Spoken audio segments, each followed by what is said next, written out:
She's giving birth not in a hospital, not with a doctor, not even with clean hands nearby. It's freezing outside. There are no painkillers, no antibiotics, no scissors. No one knows if the baby is positioned right. And if something goes wrong, she dies. And yet she's not alone. Other women crouch beside her. One's chewing roots for antiseptic. Another is boiling water with rocks.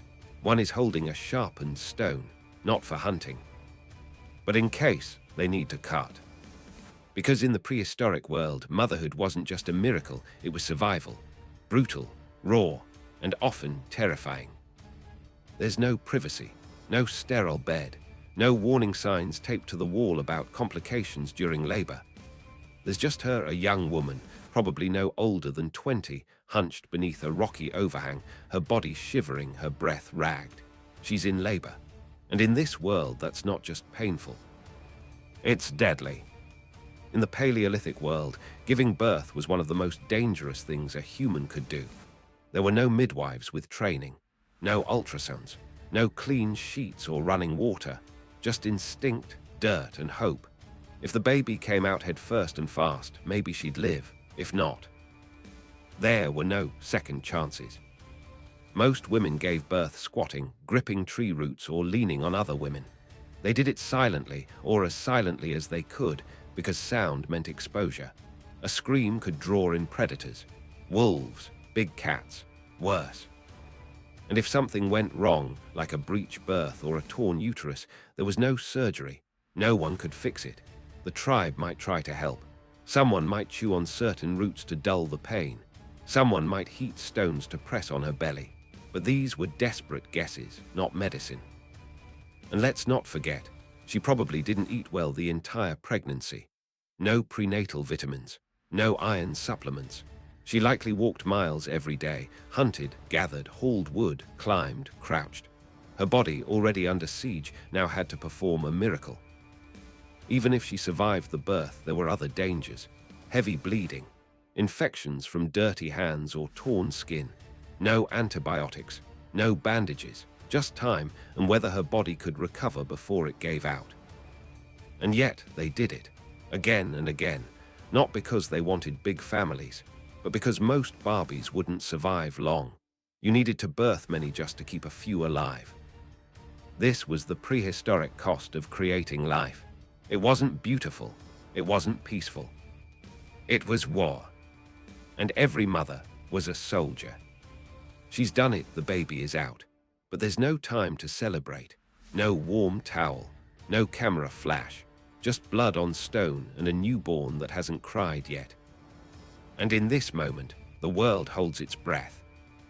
Because in the Paleolithic world, that first cry wasn't just a symbol of life, it was proof of survival. If the baby didn't breathe within seconds, there were no incubators, no CPR, no suction bulbs. Just instinct, the mother rubbing the baby's back, blowing into its face, or patting it sharply until air finally filled its lungs. And even if it cried, even if the mother was still conscious and breathing, it was just the beginning of a brutal second battle, keeping them both alive. Cutting the umbilical cord, not with sterile scissors, a flint blade maybe, a sharpened shell, it had to be fast but not too close. And then it had to be tied, often with sinew or bark fiber. A mistake meant bleeding, infection, death. Then came the afterbirth, and it had to be delivered too. If it didn't come out cleanly, the mother could become septic. Again, no antibiotics, no doctor, just time, pressure, and luck. Now she needed warmth. Both of them did. In prehistoric climates, cold forests, icy valleys, howling plains, exposure killed quickly. The baby couldn't regulate its temperature, and the mother, blood loss, exhaustion, and cold was a death spiral. They had to get heat from fire, from skins, from human touch. And this was where the tribe mattered. Other women, other mothers, they gathered. One started building a fire. One took the baby to wrap it. One checked the mother's breath and pulse. In many tribes, birth wasn't private, it was communal, because survival wasn't individual, it was shared. But even then, no one knew what would happen next. Because for prehistoric mothers, labor was just the first test. The harder part, was tomorrow. The baby is alive, the mother is breathing, but no one relaxes. Because in the Paleolithic world, there's no maternity leave, no hospital stay, no clean bed to recover in. There's just time, hunger, cold, and the knowledge that either of them could still die. The mother's body is wrecked, torn muscle, bruised bone, blood loss, but the predators don't care. Her scent has changed.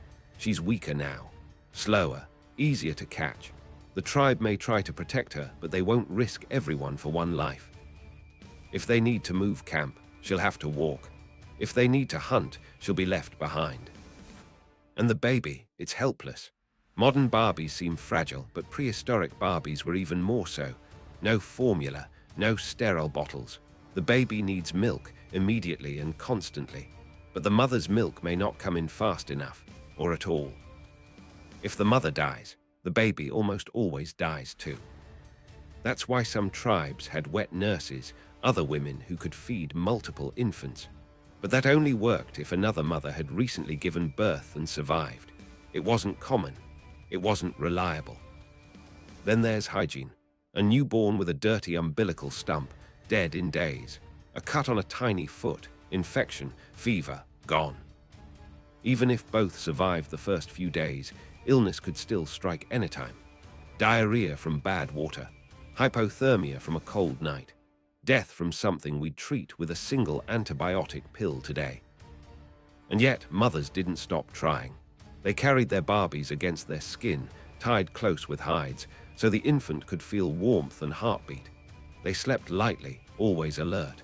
They chewed food and spat it into tiny mouths before teeth came in. They moved through forests and tundras with one hand on a spear, and the other protecting a heartbeat smaller than a fist. They knew the odds. They had seen the losses. But they kept going anyway. Because that's what prehistoric mothers did. They fought death, one day at a time. In our world, it takes a village to raise a child, is a nice saying. In theirs, it was life or death. A prehistoric mother could not, and did not, raise a child alone. Not just because of the predators, not just because of the hunger, but because the human body simply wasn't built to carry both the weight of survival and the burden of child-rearing at the same time. She needed help, not as a favor, but as a biological necessity. And so the tribe stepped in. First came the elder women, those who had given birth before, who had lost children before, who knew what death looked like and how to keep it away. They taught her how to swaddle with animal hides, how to rock a baby to sleep in a sling against her chest while gathering roots. Then came the siblings, older children assigned to carry the infant when the mother had to work. In many cases, girls as young as 6 became second mothers. They learned not by reading, but by doing. If they made a mistake, the consequences were immediate and unforgettable. Fathers, they weren't always distant hunters. Many were deeply involved, protecting, feeding, carving toys out of bone. But the tribe made sure no role was singular. If a father died on the hunt, the child wasn't orphaned. He had uncles, cousins, a grandmother who had already buried 3 sons and knew how to raise another. Even feeding was a communal act. If the mother couldn't nurse, others might try. If the baby needed to be passed from one arm to another, it wasn't a sign of failure, it was normal. Because in this world, survival wasn't about individual strength. It was about shared endurance. No one asked, "Is this my responsibility?" They asked, "Can I carry them for a while?" And in that simple question, civilization was born. But the tribe didn't just share the baby. They shared danger. The moment an infant cried in the forest, high-pitched, helpless, loud, the entire tribe heard it. But so did everything else. Wolves, hyenas, saber-toothed cats, even large birds of prey. And unlike today, where we hush a child to avoid waking neighbors, back then, silence was survival. So mothers had to move, fast. Some wrapped Barbies in thick furs and kept their mouths pressed gently against their own chest to muffle sound. Others sang soft, low, rhythmic hums, not to calm the child, but to blend the noise into nature. Because every sound out of place could mean a predator tracking closer. And still, even with the danger, the child had to grow. And growth meant play. Yes, even in the Paleolithic, children played.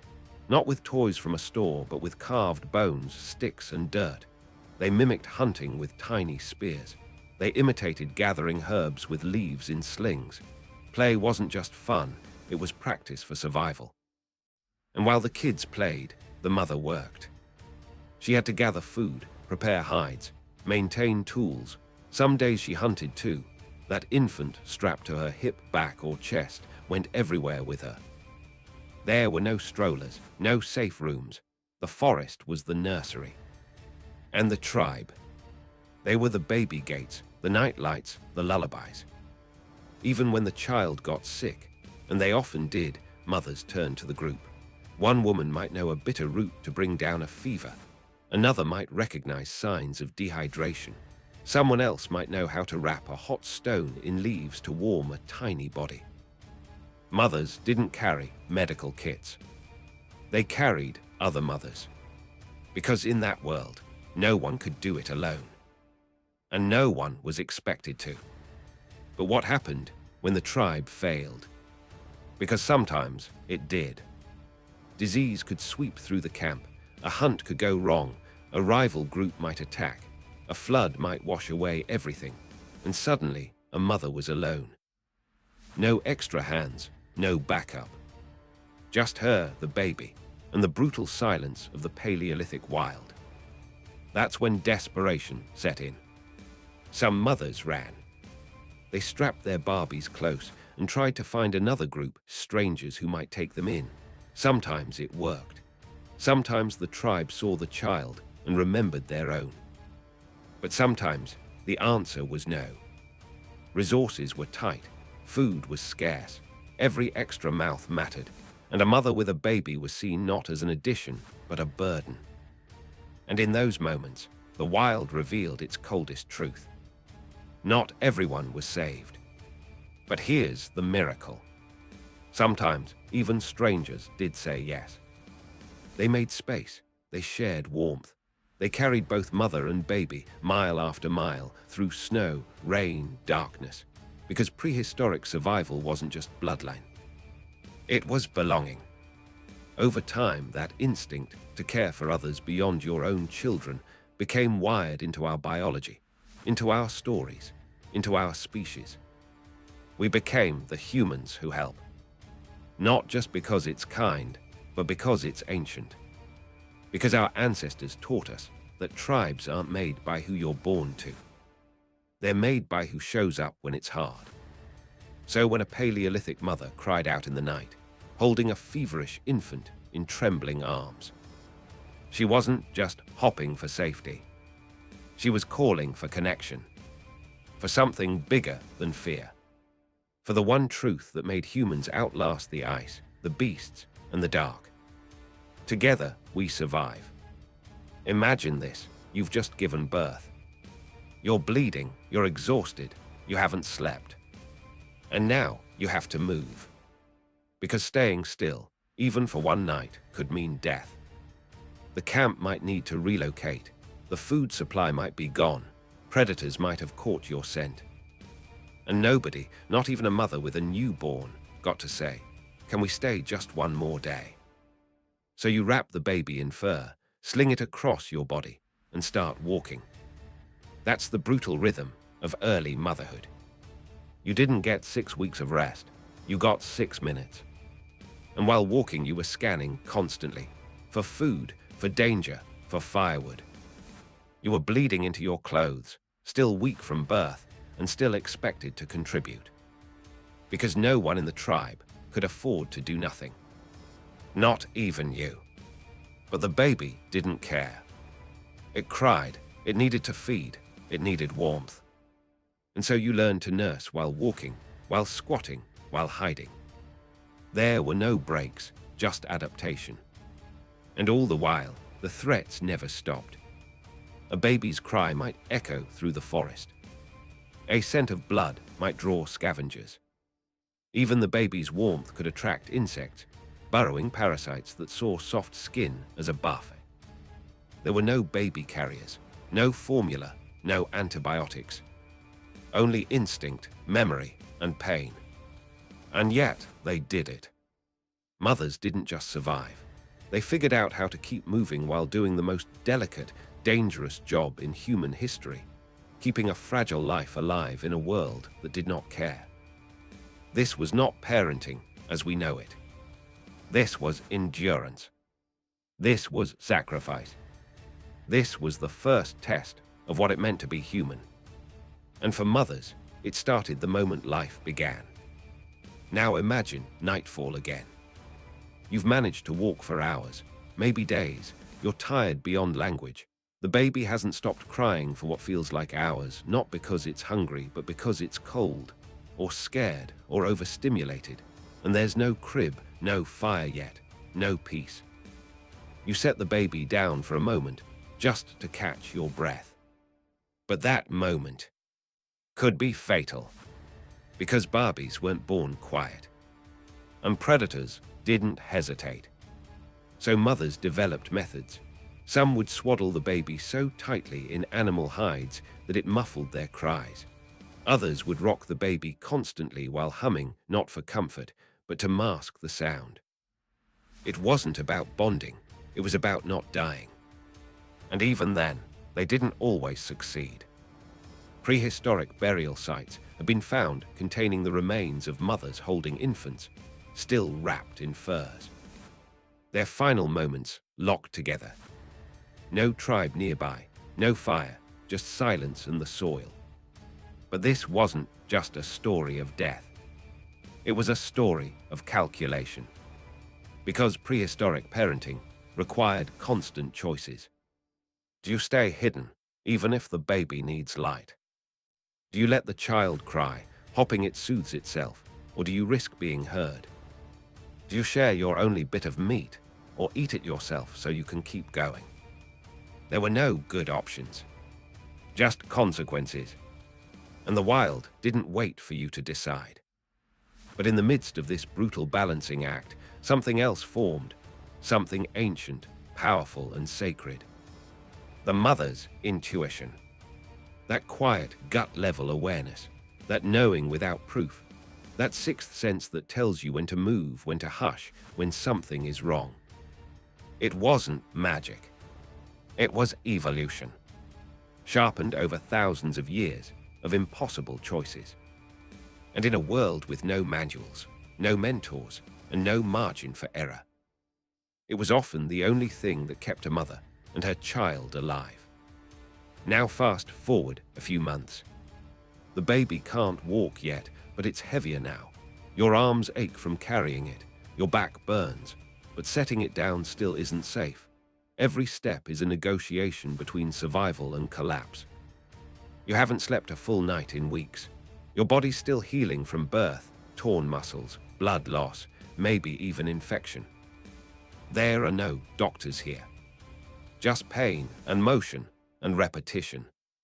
And somehow, through all of that, you're expected to teach. Not with words, but with action.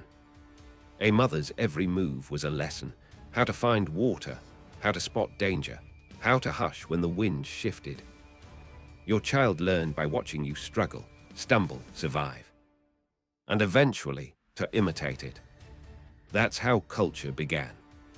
Not in carved stones or cave paintings, but in the rhythm of parenting. The way a mother passed a fire-warmed root to her toddler. The way she mimed a warning sign. The way she pressed a small hand into mud and showed it how to hold a stick. These weren't chores, these were the first schools. The first stories. The first laws of being human. Because for prehistoric mothers, parenting wasn't about comfort. It was about continuity.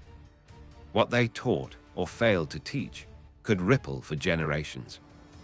One mistake and a child might eat poison, or trust the wrong sound, or step too close to a river's edge. So every day, every hour they taught. Through fear, through hunger, through sleep deprivation, through absolute, overwhelming love and crushing responsibility. And when the child finally stood on their own, it wasn't victory. It was just the beginning of the next phase. How to raise a human who could stay alive long enough to raise one of their own. That was the cycle. That was the weight.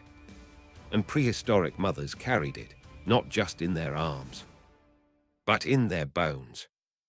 You may think of motherhood as a deeply personal journey, but in the Paleolithic world, it was never solo. Because to raise a child alone back then, that wasn't brave, it was suicide.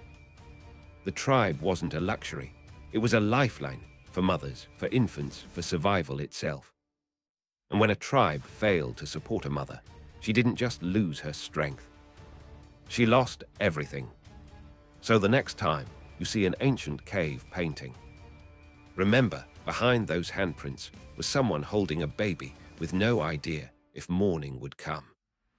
If that story moved you, if it made you feel the weight of survival, of strength, of silence, then this is your kind of channel. Hit subscribe. Stay with us for more forgotten truths from the ancient world. And share this with someone who thinks tough means skipping a workout. Because real toughness was prehistoric, and it often came in the form of a mother with nothing but instinct, dirt, and fire. Thanks for watching. Sleep well if you can.